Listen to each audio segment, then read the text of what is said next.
Visiem darbs ir, visi strādā un visi ir laimīgi un visi ir priecīgi.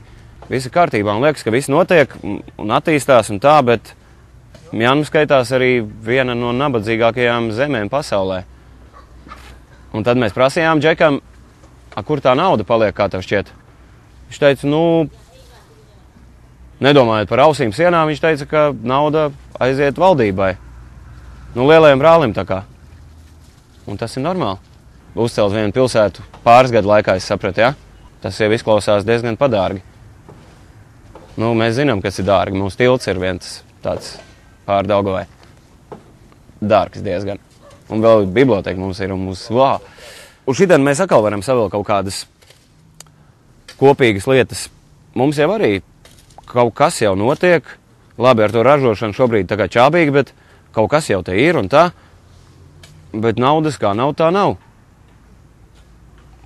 Moška mūs arī čakarē.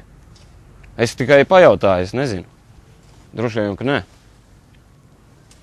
Tā nevarētu būt.